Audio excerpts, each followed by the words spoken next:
Salut à tous et bienvenue sur votre chaîne Real Madrid Info. Voici une toute nouvelle vidéo dans laquelle nous allons parler de les dernières infos du Real Madrid. Voici les grands points nous allons développer.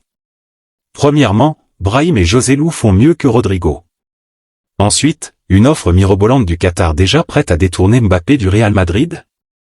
Et, Real Madrid TV ne lâche pas les arbitres, l'Atlético est de loin l'équipe la plus favorisée. Et d'autres infos du Real Madrid. Je vous explique tous dans quelques secondes. Donc, restez juste qu'à la fin de la vidéo pour ne rien manquer. Mais avant tout, abonne-toi si c'est la toute première fois que tu nous suis sur cette chaîne, et activez la notification afin d'être à la une de toutes nos vidéos d'actualité comme celle-ci, donc n'hésite pas à lâcher un gros pouce bleu et quitter votre commentaire. Si c'est fait les amis, on y va. Miguel Ángel González, l'ancienne légende du Real Madrid, est décédé à l'âge de 76 ans, comme annoncé dans un communiqué publié ce mardi 6 février par le club. Ayant joué pendant 18 saisons dans la capitale espagnole, il a arboré le maillot de la Roja à 18 reprises. Le Real Madrid pleure la perte d'une de ses icônes. Dans un communiqué diffusé sur les réseaux sociaux, la Maison Blanche confirme le décès de son ancien gardien Miguel Ángel González, survenu à l'âge de 76 ans. Il a été un pilier du club pendant 18 saisons, de 1968 à 1986. Le Real Madrid, son président et son directeur expriment leur profonde tristesse face à la disparition de Miguel Ángel González, figure emblématique de notre histoire, légende du Real Madrid et du football espagnol, peut-on lire sur le site internet de l'institution. Miguel Ángel González a remporté à 2 reprises la Coupe de l'UEFA, 5 fois le championnat, 5 fois la Coupe d'Espagne et 1 fois la Coupe de la Ligue avec le Real Madrid. Il a également porté le maillot national à 18 reprises et a participé à la Coupe du Monde en 1978 en Argentine, ainsi qu'en 1982 dans son pays natal. L'autre information. Brahim et Joselu surpassent Rodrigo. Rodrigo connaît des hauts et des bas cette saison et il voit sa position menacée par 2 joueurs de l'équipe, Brahim Diaz et Joselu. La défection de dernière minute de Vinicius Junior contre l'Atlético de Madrid a contraint Carlo Ancelotti à revoir ses plans, et l'Italien a hésité avant de choisir le remplaçant. Initialement, Joselu semblait être l'option de repli, mais c'est finalement Brahim Diaz qui a débuté le match. Ce choix s'est révélé payant, car Brahim a été le meilleur joueur madrilène et a eu un impact décisif sur le jeu. Ce changement de dernière minute aurait pu bénéficier à Rodrigo, qui aurait pu retrouver son côté gauche préféré. Malheureusement, il n'a pas réussi à briller, soulignant les difficultés récurrentes du Brésilien depuis le début de l'année. En novembre et décembre, quand le Real avait le plus besoin de lui sans Vinicius, Rodrigo avait été excellent. Dans l'ensemble, la saison de Rodrigo est jusqu'à présent mitigée, en raison d'un manque de régularité dans ses performances. Jusqu'au 11 novembre, il n'avait marqué qu'un seul but. Actuellement, il totalise 12 buts et 7 passes décisives en 33 apparitions, pour un total de 2460 minutes de jeu. En comparaison, Brahim Diaz et Joselu se montrent plus efficaces que lui. L'ancien joueur de l'AC Milan a marqué son 7e but de la saison et délivré 3 passes décisives en seulement un peu plus de 1000 minutes de jeu cette saison. Il est ainsi plus efficace que son coéquipier brésilien selon les statistiques. Quant à Joselu, auteur d'un doublé contre Getafe, il totalise également 12 buts cette saison, mais avec beaucoup moins de temps de jeu, seulement 1445 minutes, au cours desquelles il a également offert 4 passes décisives. On comprend donc mieux pourquoi Ancelotti a hésité entre Joselu et Brahim contre l'Atlético, mais il est clair que ces 2 joueurs pourraient prétendre à plus de temps de jeu au détriment de Rodrigo. Cependant, le Brésilien conserve la confiance totale de son entraîneur, comme cela a été démontré en début de saison lorsqu'il traversait une période de disette. Ancelotti est convaincu que Rodrigo répondra présent lors des grands rendez-vous. L'autre information. Le PSG pourrait-il voir une offre mirobolante du Qatar détourner Mbappé du Real Madrid? Alors que Kylian Mbappé 25 ans aurait déjà pris la décision de révéler son prochain club à partir de juin prochain, les dirigeants du Paris Saint-Germain gardent encore espoir de parvenir à une prolongation de contrat. L'avenir de Kylian Mbappé devrait être fixé dans les prochaines semaines. Hier soir, le journaliste Edu Aguirre a annoncé dans l'émission El Chiringuito que l'officialisation de sa décision serait dévoilée en juin prochain. Avec un départ au Real Madrid apparemment sur les rails en fin de saison. C'est la tendance actuelle, mais rien n'est encore définitivement décidé. Je garde toujours un peu de réserve lorsque l'on me dit c'est fait, parce que la logique première du football est l'argent, tout passe après l'argent, le Qatar peut espérer un retournement de situation pour cette raison-là, a résumé Stéphane Guy. Le journaliste de RMC Sport pourrait bien avoir raison. Selon la radio sportive, tant que Mbappé n'aura pas exprimé sa décision à Nasser Al-Khelaifi, il subsiste un espoir dans l'esprit des dirigeants du PSG. Luis Campos est également attendu sur ce dossier. Une chose est déjà certaine, le joueur de 25 ans a déjà reçu une proposition de prolongation alléchante de la part du club de la capitale. Aucun club en Europe ne semble en mesure de rivaliser avec cette offre. L'autre information. Arda Güler se fait discret. Le jeune joueur turc semble destiné à terminer sa première saison à Madrid avec très peu de temps de jeu à son actif. L'année inaugurale d'Arda Güler au Real Madrid s'avère complexe. Bien qu'il soit encore très jeune et que le club appelle à la patience à son égard, les supporters commencent à s'impatienter de le voir en action.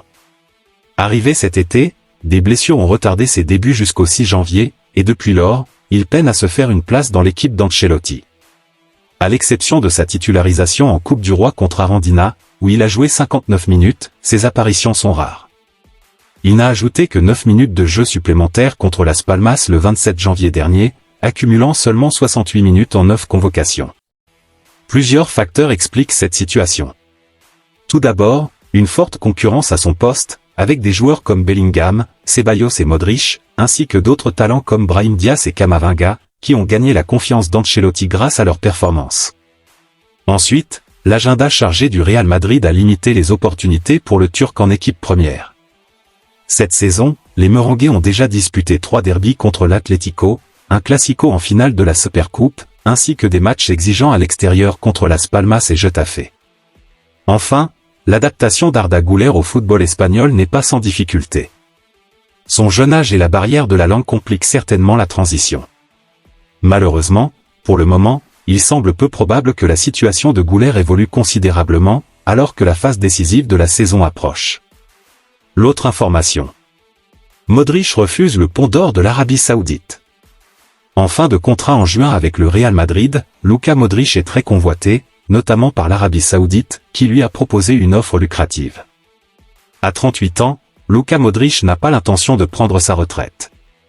Bien qu'il joue moins que les saisons précédentes, en raison notamment de l'émergence de jeunes talents comme Bellingham, Tchouaméni, Camavinga ou encore Valverde au milieu de terrain, le Croate occupe toujours une place importante dans l'équipe de la Maison Blanche. Depuis le début de la saison, le milieu de terrain, ancien joueur de Tottenham, a accumulé 1354 minutes de jeu en 26 apparitions toutes compétitions confondues, avec un but et 6 passes décisives. Ces performances renforcent sa position auprès de sa direction et des clubs intéressés par son recrutement.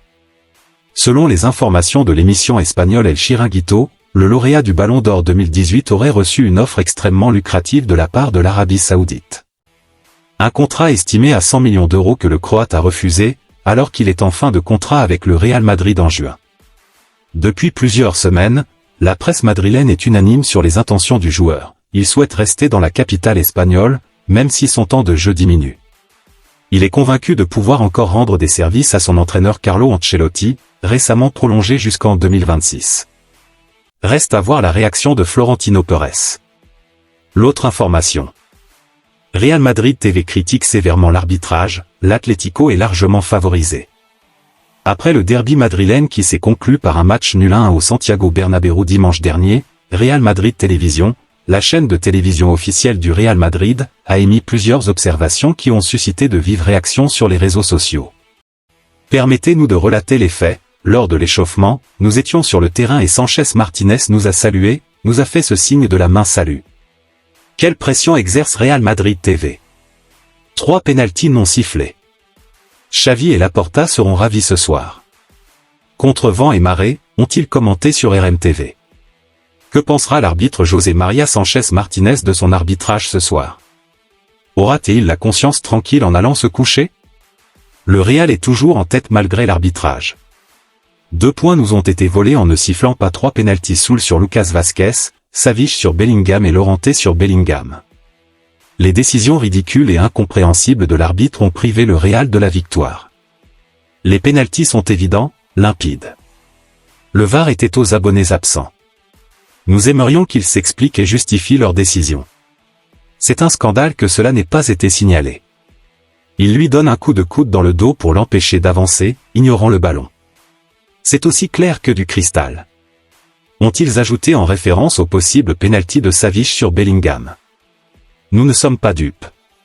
Bellingham aurait dû obtenir 2 pénaltys, mais aucun n'a été accordé.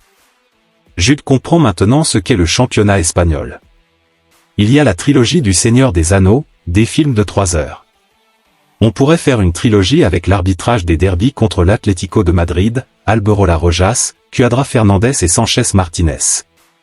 Toujours en faveur de l'Atlético. Il ferait frémir. L'Atlético est de loin le club le plus favorisé par les arbitres dans ce championnat. L'Atlético de Madrid a remporté la Liga 2020-2021 grâce à des erreurs d'arbitrage flagrantes, dont la main de Felipe. Parler de ces actions est déplorable. Les madridistas savent déjà ce qu'il en est. 3 des 4 confrontations contre l'Atlético de Madrid ont été influencées par le trident Colchonros, les arbitres Alberola Rojas, Cuadra Fernandez et Sanchez Martinez. Qu'on nous laisse disputer la compétition, a dit Xavi. Il ne faut pas oublier que la carrière de joueur de Xavi est sujette à des soupçons, car ces matchs font l'objet d'une enquête du ministère public et d'un juge. Ce ne sont que des leçons, sa carrière entière est suspecte. Un championnat truqué? C'est à mourir de rire. Heureusement, Real Madrid TV est là pour montrer les choses avec des preuves. Si manipulation il y a, que quelqu'un porte plainte devant les tribunaux. Ici, nous faisons preuve de transparence sur ce qui se passe. Nous en avons assez de voir comment, après des années de réclamation, les images montrant le Real Madrid défavorisé ont été effacées de l'histoire, elles n'ont même pas été diffusées à la télévision nationale. Merci de l'avoir suivi, n'oubliez pas de s'abonner et d'activer la notification pour ne pas rater aucune de nos prochaines vidéos et quittez votre like pour plus d'encouragement. Merci, à bientôt.